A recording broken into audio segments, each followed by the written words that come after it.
কেমন হয় যদি ফুলকপি আর বরবটির সাথে কাতলা মাছের ঝোল রান্না করা হয়। চলেন চুলার কাছে চলে যাই। প্রথমত এখানে আমি দিয়ে দিব পরিমাপ মতো তেল। তারপর আমি এখানে বাটা মশলা দিয়ে দিব। বাটা মশলা দিয়ে এখানে আমি কষিয়ে নিব। বাটা মশলা বলতে এখানে আমি পেঁয়াজ আস্তে আস্তে দেইনি, এখানে আমি পেঁয়াজগুলো ব্লেন্ডার করে দিছি।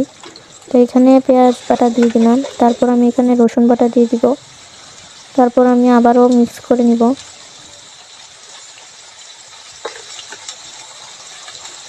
তারপর এখানে আমি লবণ দিয়ে দিব। লবণ আমি এখানে 2 চা চামচ দিয়ে দিলাম। তো লবণ দেওয়া হয়ে গেলে এখানে আমি দিয়ে দিব হলুদ। হলুদও আমি এখানে 2 চা চামচ দিয়ে দিলাম। তারপর দিয়ে দিব মরিচ। মরিচও ঠিক সেম 2 চা চামচ দিয়ে দিব। তো এখন আমি আবারও কষিয়ে নেব।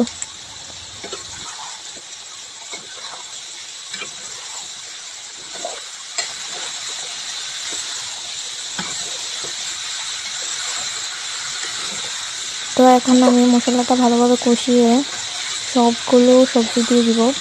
মানে এখানে আমি নিয়েছি ফুলকপি, বরবটি, আলু, টমেটো, মরিচ একসাথে দিয়ে দিচ্ছি। তো এবার সবগুলো আমি একসাথে মিশিয়ে নেব, মানে তরকারিটা ভালোভাবে কষিয়ে নেব।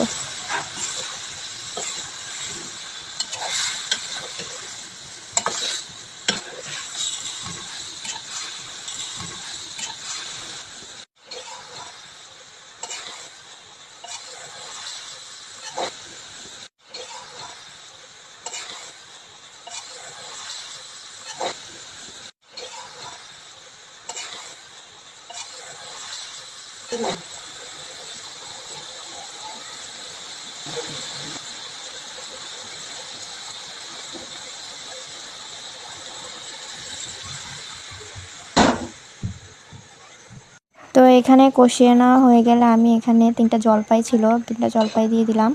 তারপর আমি ঝোল দিয়ে দিলাম। তারপর আমি আবারও একটু কষিয়ে নিব।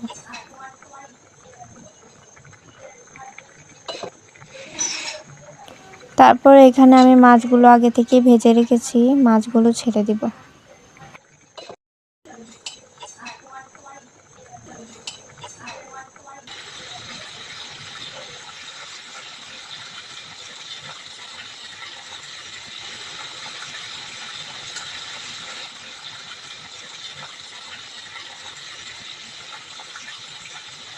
এখন আমি তরকারিটা ভালোভাবে সিদ্ধ হওয়ার জন্য দিয়ে দিব ঢাকনা। তারপর আমি 10 থেকে 15 মিনিট সময় নেওয়ার পরে আবারও চলে আসবো।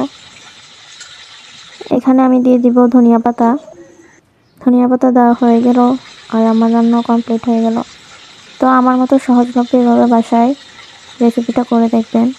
রেসিপিটা ভালো লাগলে আমার চ্যানেলটাকে সবাই একটু সাবস্ক্রাইব করে দেবেন। আল্লাহ হাফেজ।